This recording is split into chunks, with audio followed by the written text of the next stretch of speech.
Hello दोस्तों, welcome to my YouTube channel dear steno. प्रत्येक आशुलिपिक की ड्रीम जॉब अपर निजी सचिव की आशुलिपिक परीक्षा की तैयारी के लिए आप हमारे साथ जुड़ सकते हैं। Ready start. पीएम मोदी ने लक्षद्वीप दौरे के साथ ही वहां के टूरिज्म को प्रमोट किया। इसके बाद गूगल पर अचानक लक्षद्वीप को सर्च करने वालों की संख्या बढ़ गई।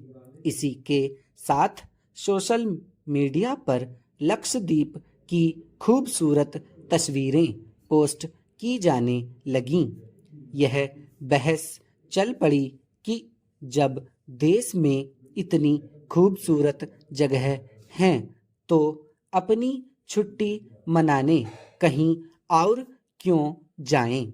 लोगों को मालदीव की बजाय लक्षद्वीप जाना चाहिए। इससे खफा होकर मालदीव के मंत्री ने टिप्पणी की तो भारत ने भी जवाब दिया। अब वहां की सरकार ने अपने 3 मंत्रियों को हटा दिया है। भारत से करीब 2 लाख से ज़्यादा लोग हर साल मालदीव की यात्रा करते हैं। मालदीव में मौजूद भारतीय हाई कमीशन के आंकड़ों की माने तो साल 2022 में 2,41,000 और 2023 में करीब 2 लाख लोगों ने मालदीव की यात्रा की है। ऐसे में यदि लक्षद्वीप जैसे भारत के द्वीपों को प्रमोट किया जाता है तो जाहिर है कि भारत से मालदीव जाने वाले लोगों की संख्या में कमी आएगी, जिसका विपरीत असर वहां के टूरिज्म पर पड़ेगा। इसी आशंका से वहां के मंत्री भड़के हुए हैं। भारत का पड़ोसी देश मालदीव हिंद महासागर पर बसा है और इस कारण यह सुरक्षा की दृष्टि से भी अहम है।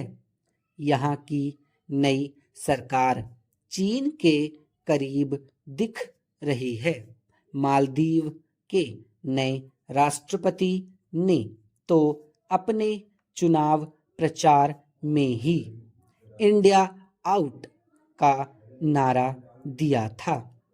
विदेश मामलों के जानकार हर्ष वी पंत का भी मानना है कि अगर तलखी बढ़ती है तो हिंद महासागर रीजन की सिक्योरिटी भारत के लिए परेशानी का सबब बन सकती है।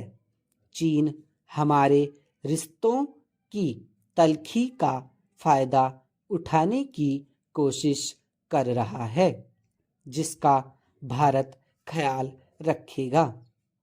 इसलिए भारत सरकार की तरफ से बैलेंस अप्रोच रखा गया है, जबकि मालदीव की तरफ से तो लगातार काफ़ी कुछ कहा जा रहा है। भारत मालदीव के बीच राजनयिक विवाद सोमवार 8 जनवरी को भी जारी रहा। इस बीच मालदीव के राजदूत को भारत ने तलब किया। वहीं मालदीव की सरकार ने भारतीय उच्चायुक्त मनु मुहावर को कहा कि उसके निलंबित किए जा चुके 3 उप मंत्रियों की पीएम मोदी के खिलाफ दिए गए अपमानजनक बयान सरकार का रुख नहीं है।